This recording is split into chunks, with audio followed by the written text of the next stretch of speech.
주님의 평화가 예배 가운데 오신 여러분 모두와 함께 하시기를 우리 주님의 이름으로 축원을 드립니다. 좌우에 계신 분들과 이렇게 평화 인사를 나눠볼까요? 주님의 평화가 당신과 함께 하시기를 바랍니다. 자, 앞뒤에 계신 분들과 인사하실 땐 좀 눈을 마주 보면서 서로 그렇게 인사하시면 좋겠습니다. 희망을 도전하는 성도가 됩시다. 자, 희망을 말해야 될 때는 아마 밝은 분위기보다는 어두움 가운데서 우리는 아마 희망을 찾고 희망을 얘기해야 할 겁니다. 자, 모두가 힘들어하고 절망하는 가운데서 오히려 어딘가에 소망을 두고 희망을 얘기할 수 있는 것, 그것이 우리에게 필요한 때가 다가오겠죠.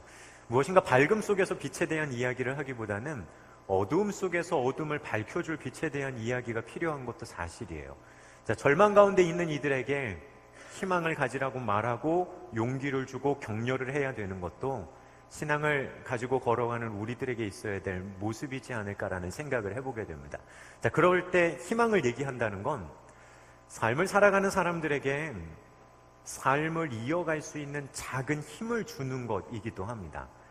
희망을 얘기한다 그래서 지금 당장 문제가 해결되는 건 아니죠. 우리도 알아요. 우리들 속에 어려움 속에 희망을 품는다고 해서 지금 당장 문제가 완전히 다 해결되는 것도 아닙니다. 근데 그 희망을 품게 되어질 때 어렵지만 오늘을 견뎌낼 수 있는 한 발자국을 내디딜 수 있는 작은 힘이 우리에게 공급되어진다는 거죠. 자, 그래서 누군가를 격려한다는 의미가 뭘까요? 내가 격려하면 문제가 해결될 거야. 아닙니다.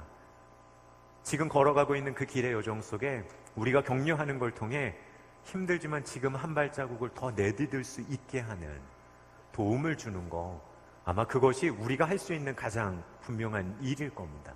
자, 그래서 희망을 얘기하고 무엇인가에 소망을 두며 살아간다는 건 우리의 삶에 있어서 아주 중요한 요소가 되겠죠. 얼마 전 텔레비전을 보다 보니까 수많은 직업에 대해서 이렇게 실제로 경험하면서 이야기하는 프로를 본 적이 있습니다. 재미있게 일에 대한 일들을 풀어내더라고요.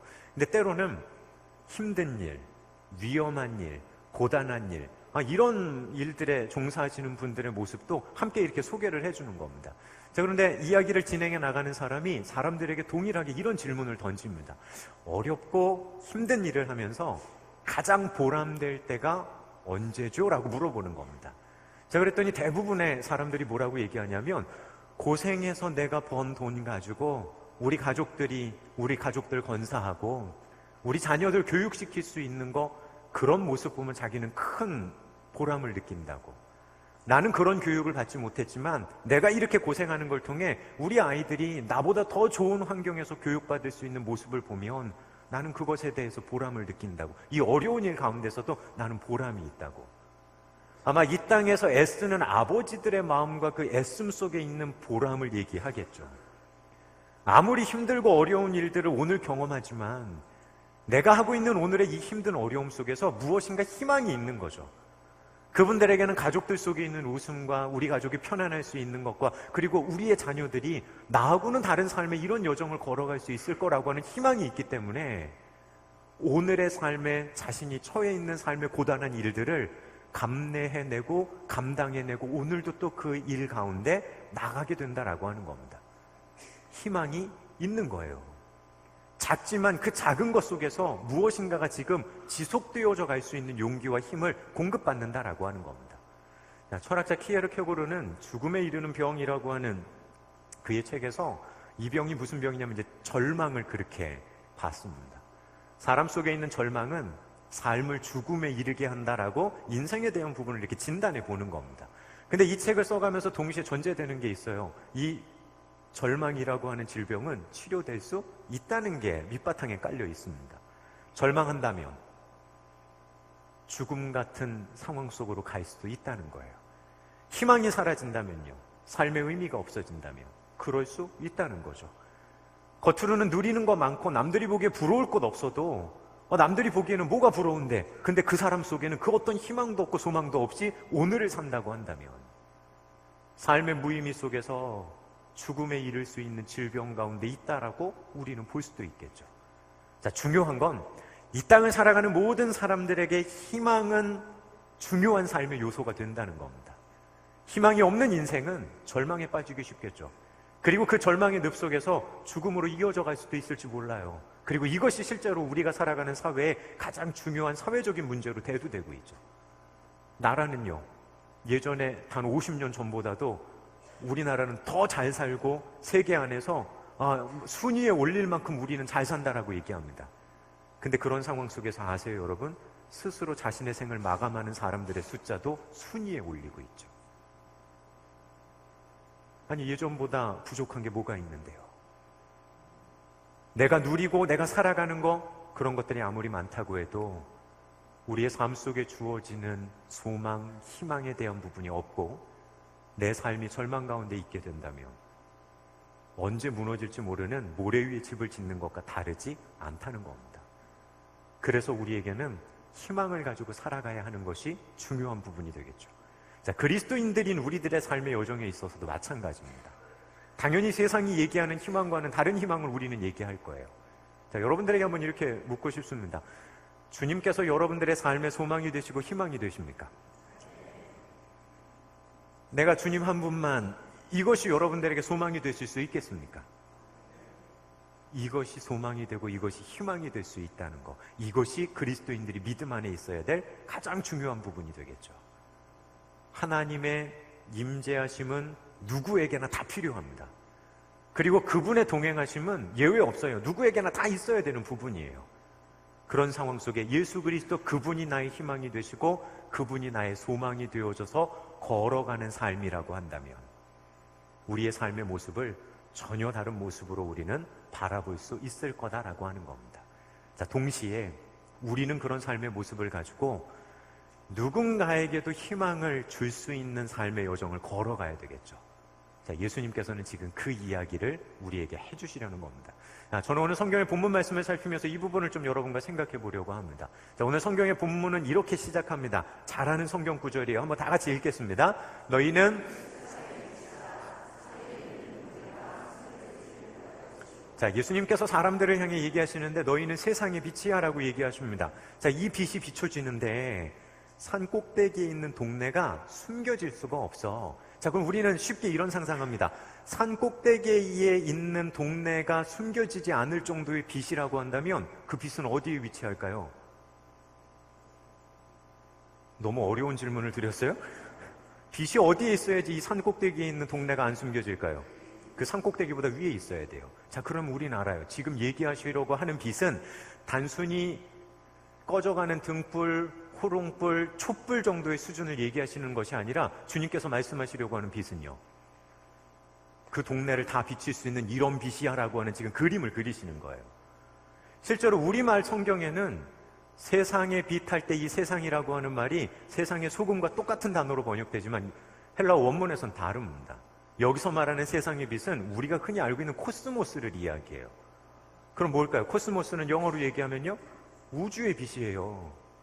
문자 그대로 읽어가 버리면 너희는 우주의 빛이에요. 그래서 그 위에서 산 꼭대기에 있는 동네도 숨겨지지 않을 정도로 너희는 빛을 비치게 될 거야.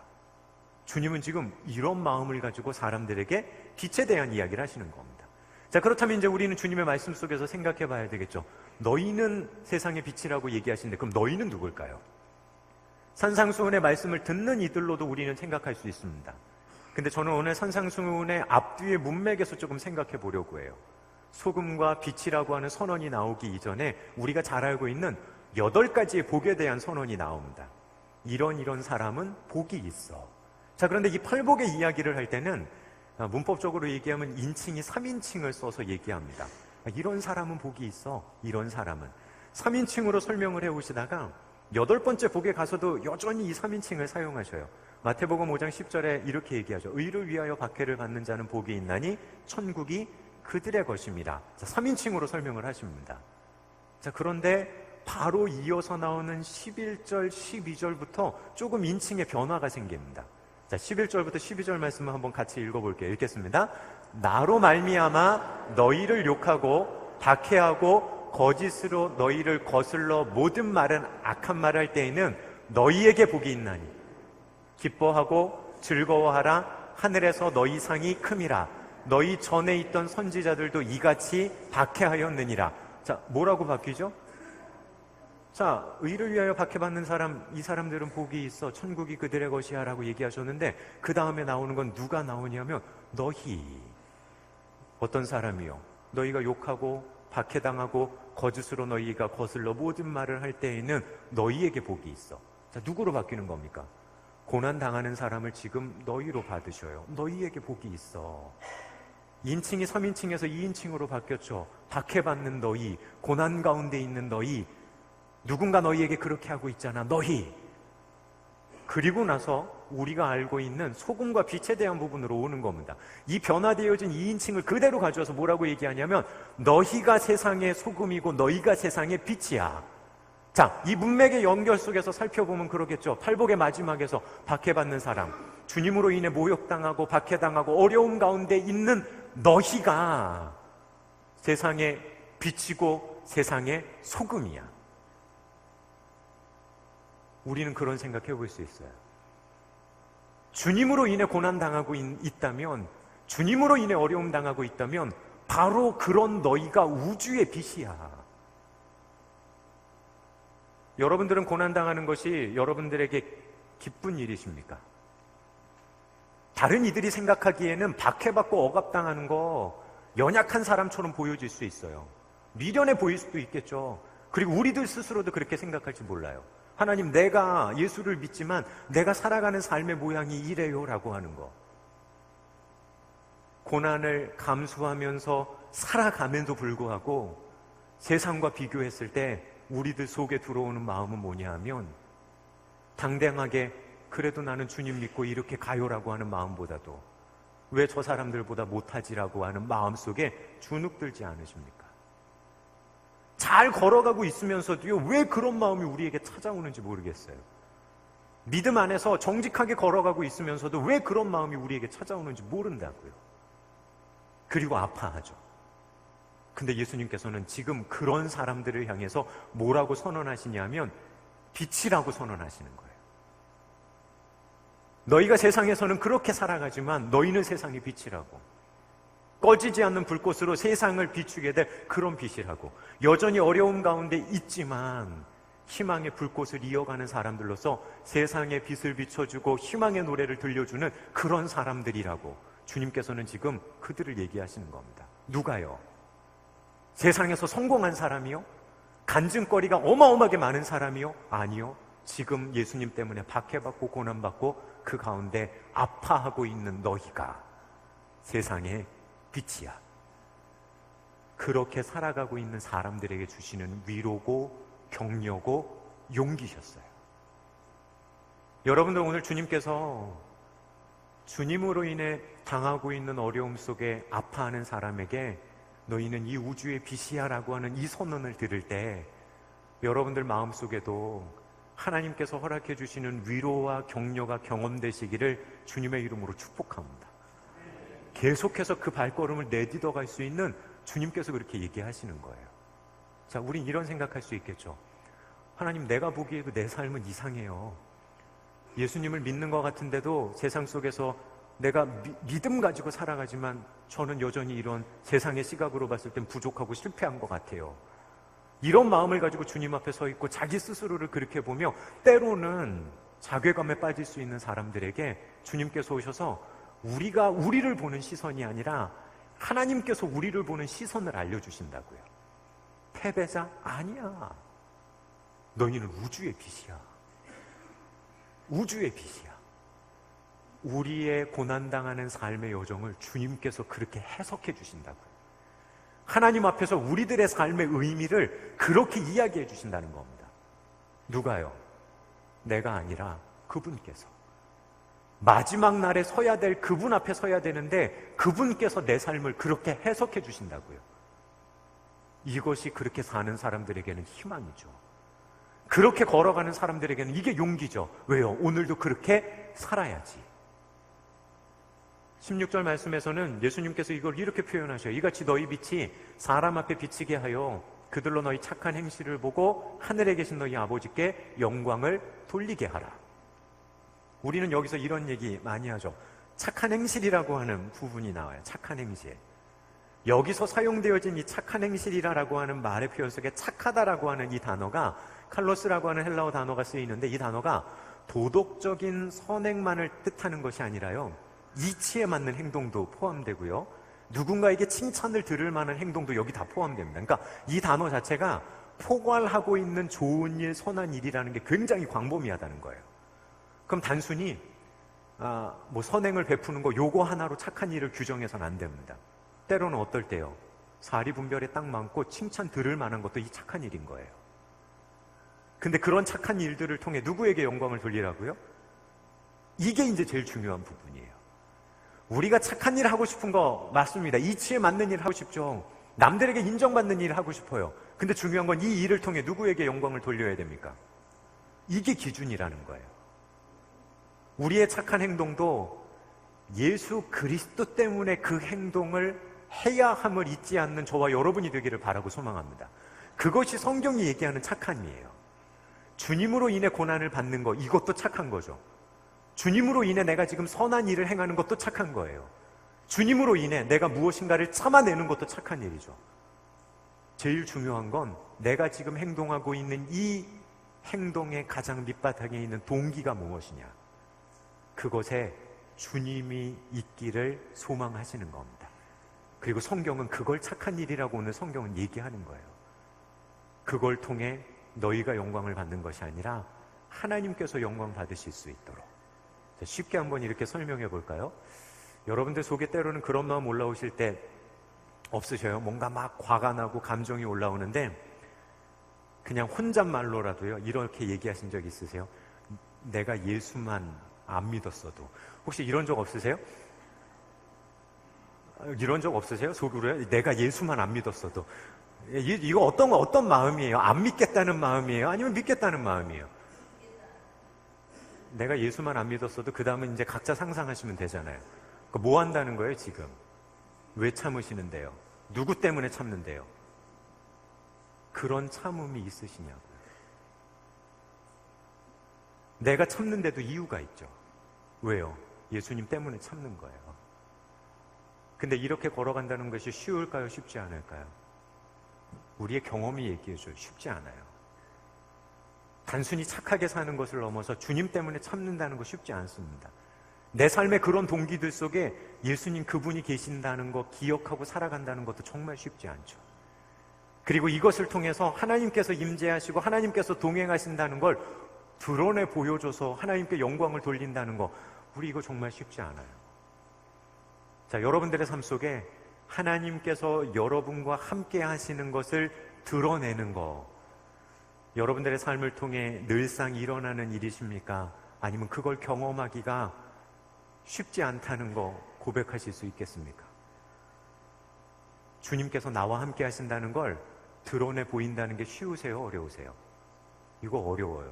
왜요? 하나님이 나와 함께 하시면 무엇인가 삶의 변화가 생겼을 거고, 그분께서 나와 함께 하신다면 내가 당하고 있는 어려운 문제들 이것도 다 해결될 거야. 우린 이 기대를 가지고 가는데 때로는 삶을 걸어가다 보면 주님께서 나와 함께 하심을 표현해내고 드러낸다는 것 자체가 굉장히 어렵게 느껴지는 게 사실이죠. 근데 여러분, 이거는 생각해 볼 수 있어요. 특별한 무엇인가가 있어야 그것이 나타난다고 했을 때 주님께서 나와 함께 하심을 드러내기는 어려울지 모르지만 여러분들이 각자의 삶 속에서 여러분이 주님과 동행하는 모습을 드러내기는 쉬울까요? 어려울까요? 주님께서 임재하시는 것을 드러내 보이는 것보단 그게 더 쉬울지 몰라요. 내가 오늘 몸부림치면서 주님이 원하시는 그것을 내가 붙들고 갑니다라고 하는 이거를 드러내는 건 이게 더 쉬울지 모른다고요. 근데 중요한 건 우리는 오히려 쉬운 이 길은 놔두고 뭐만 얘기하냐면 주님 나하고 함께 해주세요. 주님 나하고 함께 해주세요. 그래서 내가 당하고 있는 어려운 문제들 이 문제 다 해결해 주세요. 우린 여기에만 모든 초점을 두죠. 그리고 이렇게만 되어야 하나님께 영광을 돌리는 걸로 알아요. 아니요. 오늘 성경에서 너희는 세상의 빛이라고 얘기하시는 주님의 말씀 속에선 오늘 해결 안 되는 문제 앞에서도 주님을 포기하지 않고 내가 주님과 동행하기 위해서 몸부림치는 그 모습이 우리가 주님이 원하시는 그 뜻 가운데 걸어가는 하나님께서 우리와 함께 하실 수 있는 임재하심의 통로를 열어갈 수 있는 귀한 신앙의 모습임을 기억할 수 있는 저와 여러분이 되기를 소망합니다. 그러면 우리의 기도가 이렇게 바뀌는 건 좀 어떨까요?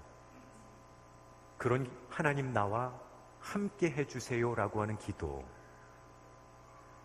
이 기도에서 조금 더 나가서 하나님, 내가 주님과 어떤 상황에서든 동행할 수 있게 해주세요. 동행해 주십시오라고 하는 기도를 드리지 말라는 거 아니에요. 하지만 거기만 머물러 있는 것이 아니라, 주님, 내가 오늘을 살 때 하나님께서 나와 가시는 여정에 내가 주님과 동행할 수 있도록 나에게 힘을 주세요라고 하는, 주님과 동행하겠습니다라고 하는 기도를 드리는 건 어떨까요? 지난주 예배를 마치고 내려가는데 교회 한 성도님이 오셔서 그런 이야기를 하시는 겁니다. 목사님, 요즘 기도가 바뀌었어요 얘기하시더라고요. 그래서 기도가 어떻게 바뀌었나 궁금했는데 그런 이야기를 하셔요. 지금까지는 하나님 나와 함께 해주세요라고 그렇게 기도했는데 요즘은 하나님, 내가 주님과 함께 할게요 라고 하는 기도를 드리신대요. 자, 작은 변화인 것 같은데 제가 그랬어요. 쉽지 않은 결단을 하시고 가는 여정일 거라고. 그런데 놀라운 건 그 여정들 속에 하나님께서 여러분들에게 찾아오시고 역사하시는 하늘의 문이 열릴 줄 믿습니다. 아무것도 안 하고 가만히 그냥 주님 동행해 주세요가 아니에요. 내가 몸부림치며 주님을 붙들고 내가 주님과 끝까지 동행할게요. 그것 가운데 역사하시는 주님의 놀라우신 은혜가 우리 신광의 모든 성도 여러분들 가운데 있으시기를 주님의 이름으로 축복합니다. 이것이 세상의 빛된 삶의 여정 속으로 걸어가는 거죠. 하나님께서 바로 내 삶에 여기 계심을 보여주시는 거예요. 주님을 믿기 때문에 조금 더 조심스럽고요. 주님을 믿기 때문에 자기 혈기를 앞세우지 않고요. 주님을 믿기 때문에 자기 의견만 말하지 않고요.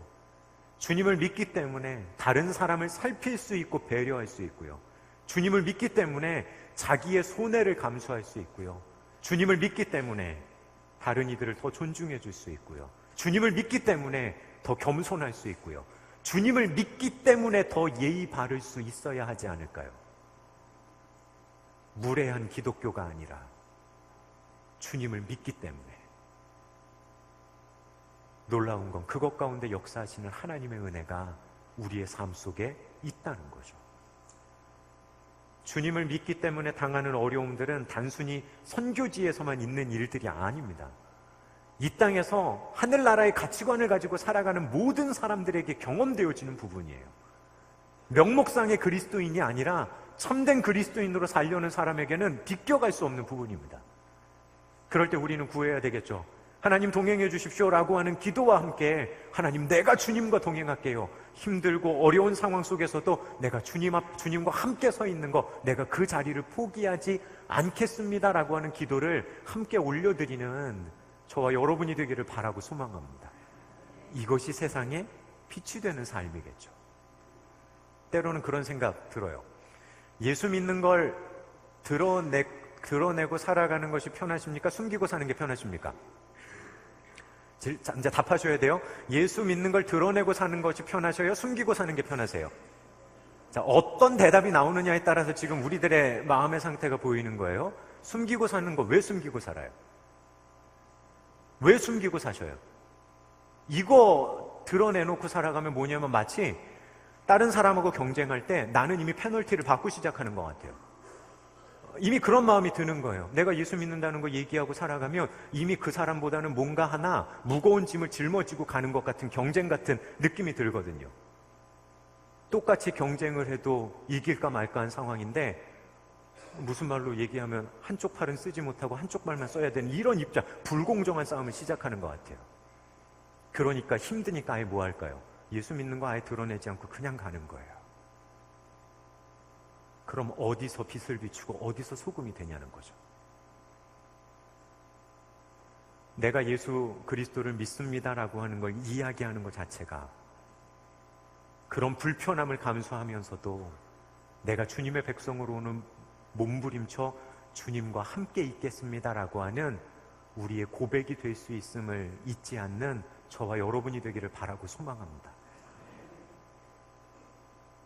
하나님께서 역사하실 수 있는 작은 통로가 그렇게 되어지고, 하나님께서 임재하실 수 있는 시간과 공간을요, 우리가 그걸 통해 만들어가는 거예요.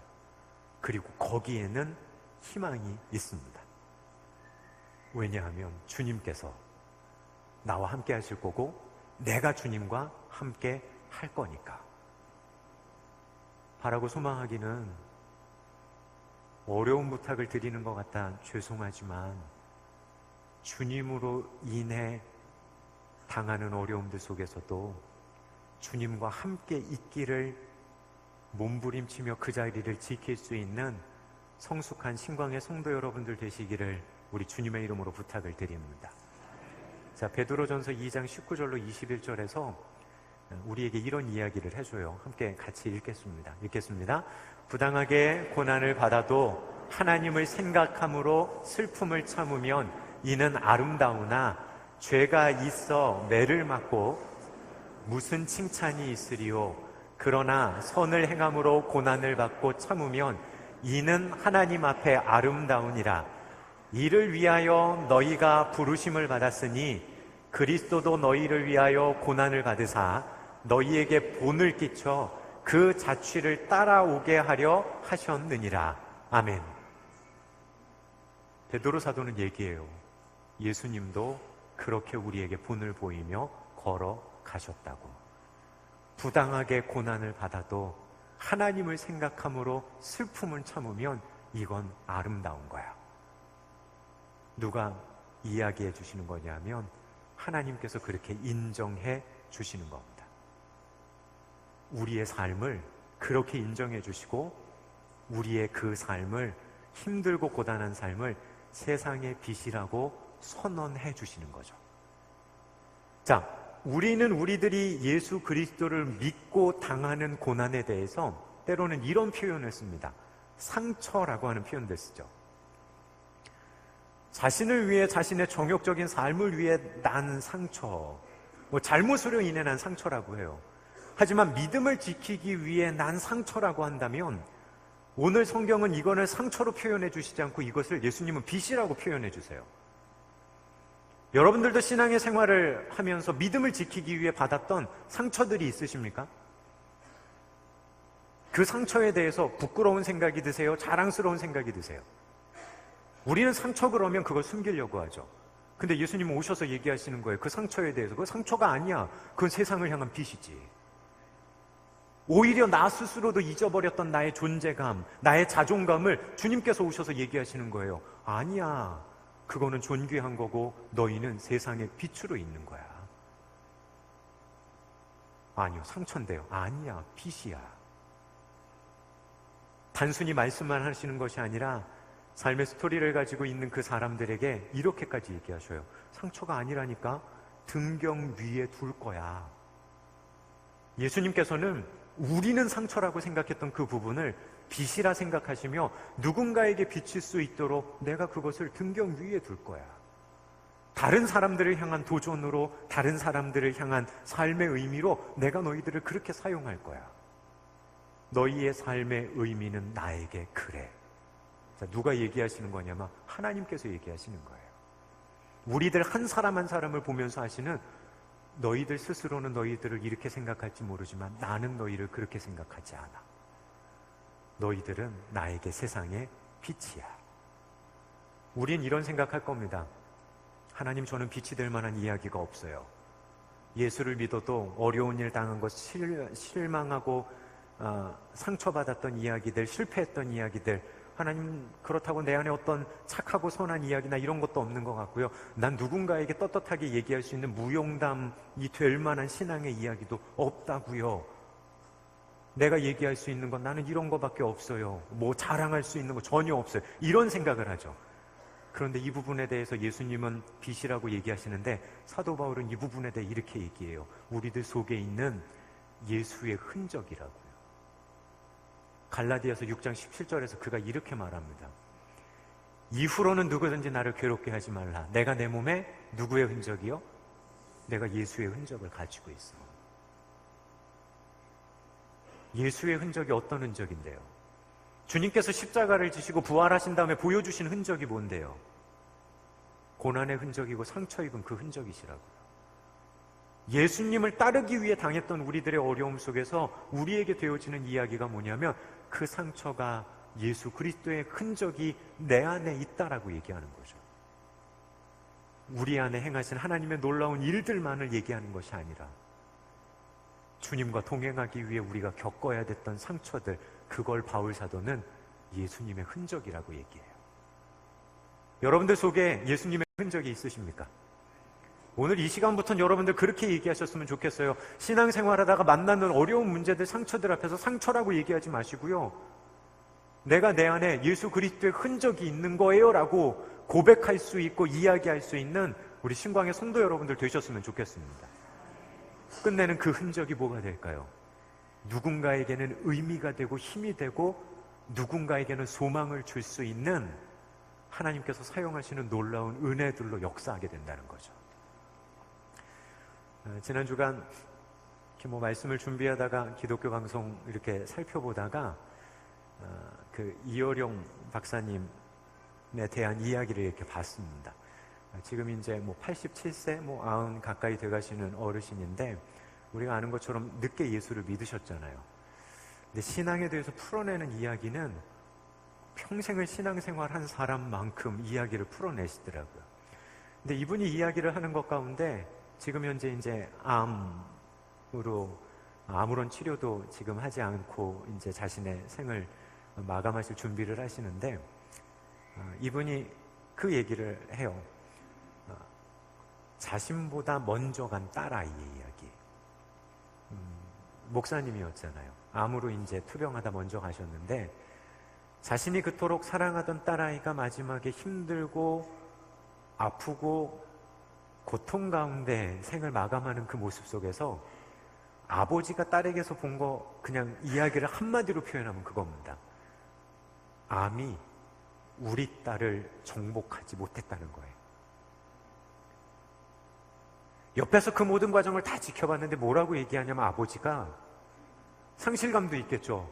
근데 암이 우리 딸을 이기지 못했다고, 암이 우리 딸을 정복하지 못했다고, 그거를 자기의 딸의 모습 속에서 봤다는 거예요. 그러면서 지금 현재 본인이 나이도 있지만 암 가운데 있는 앞에서 무엇을 생각하며 그 시간들을 이분이 견뎌가실까? 이분에게는 다른 것이 아니죠. 먼저 간 자신의 딸아이가, 사랑했던 딸이 신앙으로 그 질병 앞에서 어떻게 서 있었는지를 본 그것이 지금 현재 자신의 이 삶의 여정을 걸어가며 그것이 빛이 되고 그것이 도전이 된다는 거예요. 우리도 그런 생각 해봅니다. 결말이 좋아야 되잖아요. 결말이 좋아야지만 빛이 되고 결말이 좋아야지만 희망이 됩니까? 그럼 우리는 십자가를 자랑할 수 없어요. 예수 그리스도의 십자가의 마지막이 뭔데요? 죽음인데요. 끝이잖아요. 근데 우리에게 왜 십자가가 자랑이 됩니까? 죽음이 끝이 아니라는 걸 알잖아요. 세상적인 시각으로 본다면 실패하고 다 끝난 것 같잖아요. 아니요. 그 과정 가운데 신앙을 가지고 걸어가는 그 사람의 모습이, 하나님께서 함께 하시는 모습이, 주님과 함께 했던 그 모습이 누군가에게 도전이 되고 희망이 되고 용기를 줄 수 있다는 거죠. 바라고 소망하기는 우리들이 이 땅에서 경험하는 모든 이야기들이 누군가에게 소망이 되고 힘이 될 수 있음을 잊지 않는 우리 신광의 성도 여러분들 되시기를 주님의 이름으로 축복합니다. 특별히 이 시간 여러분들의 삶의 요정 속에 힘들고 어려움 앞에서 여러분들의 신앙마저 흔들리는 분들이 있다면 여러분들에게 그렇게 도전할게요. 주님과 함께 머물러 계십시오. 주님과 함께 계십시오. 그것 안에 하나님께서 여러분들을 붙들어 세우시는, 여러분들을 사용하셔서 희망과 소망의 이야기를 시작하실 하나님의 계획이 있으시다고요. 우린 그거에 소망을 두며 걸어가는 거예요. 저도 이제는 그런 생각이 듭니다. 하나님이 나와 함께 하신다는 걸 자랑 삼아 이야기할 만한 스토리가 하나님 내 삶에는 없을지라도 그거 하나 보여주는 삶 살면 좋겠어요. 내가 주님과 함께 하기 위한 애씀과 몸부림이 있는 삶. 그리고 그렇게 살아갔던 사람들의 이야기가 성경에 나와 있는 사람들의 이야기고 우리의 믿음의 선배들의 신앙의 이야기다라고 하는 거죠. 사랑하는 신광의 성도 여러분, 예수를 믿는 것으로 인해 당하는 어려움과 불편함을 감수하며 그 믿음의 길을 걸어가실 수 있으시겠습니까? 주님 때문에 참고, 주님 때문에 손해보고, 주님 때문에 상처받고, 하지만 그런 그들을 향해 기뻐하고 즐거워하라고 우리들 속에 예수 그리스도의 흔적이 새겨져 가고 우리들이 세상을 향한 빛이 되어질 거라고 선언하시는 주님의 그 음성 앞에서 예수의 흔적을 가지고 세상의 빛과 소금 되어 살아갈 수 있는, 그리고 여러분들의 그런 모습을 통해 세상의 희망이 노래될 수 있는 아름답고 복된 삶의 여정을 걷는 우리 신광의 성도 여러분들 되시기를 주님의 이름으로 축복합니다. 여러분들의 연약함마저도, 여러분들의 아픈 과거마저도 하나님의 손 가운데서 그렇게 의미 있게 고백되어지고 인정받을 수 있는 그런 복된 믿음의 여정 가운데 은총 안에 거하는 신광의 모든 성도 여러분들 되시기를 우리 주님의 이름으로 다시 한번 축원을 드립니다. 이 시간 나눈 말씀을 가지고 잠시 거듭의 기도를 드리도록 하겠습니다. 자, 주님으로 인해 당했던 고난들이 있다면 생각해 보십시오.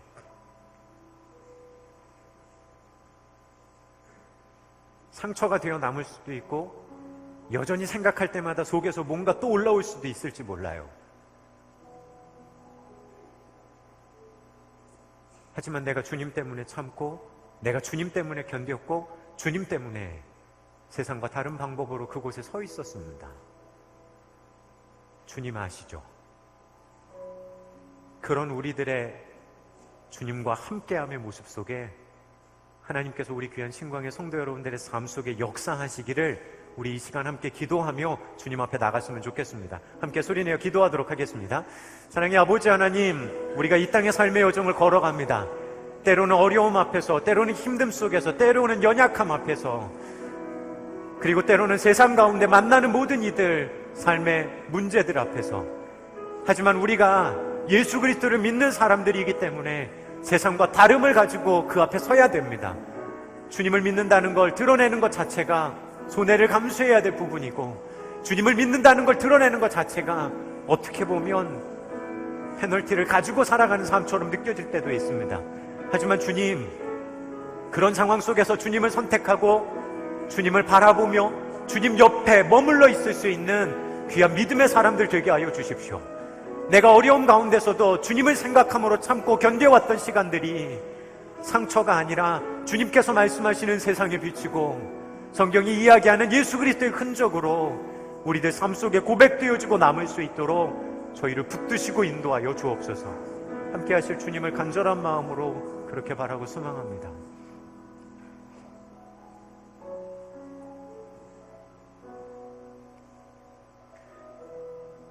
주님을 믿고 걸어왔던 우리의 신앙의 여정 속에 때로는 우리는 상처라고 이야기하고 남 앞에 얘기하기 부끄럽다 생각하며 때로는 여전히 해결되지 않는 그 상처의 문제들 속에 저희는 살아가는지 모릅니다.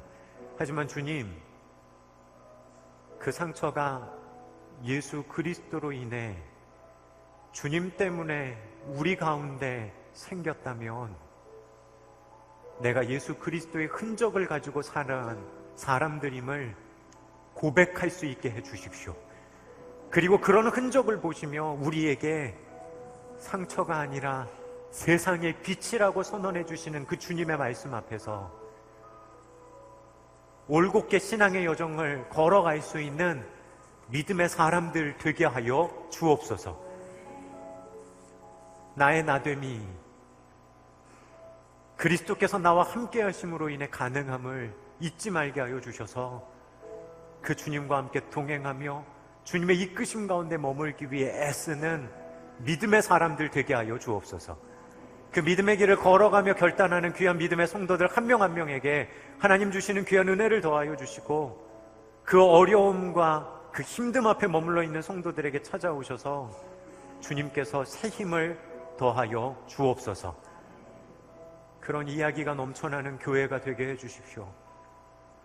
주님으로 인한 상처가 부끄러움이 아니라 자랑이 될 수 있는 공동체가 되게 해주십시오.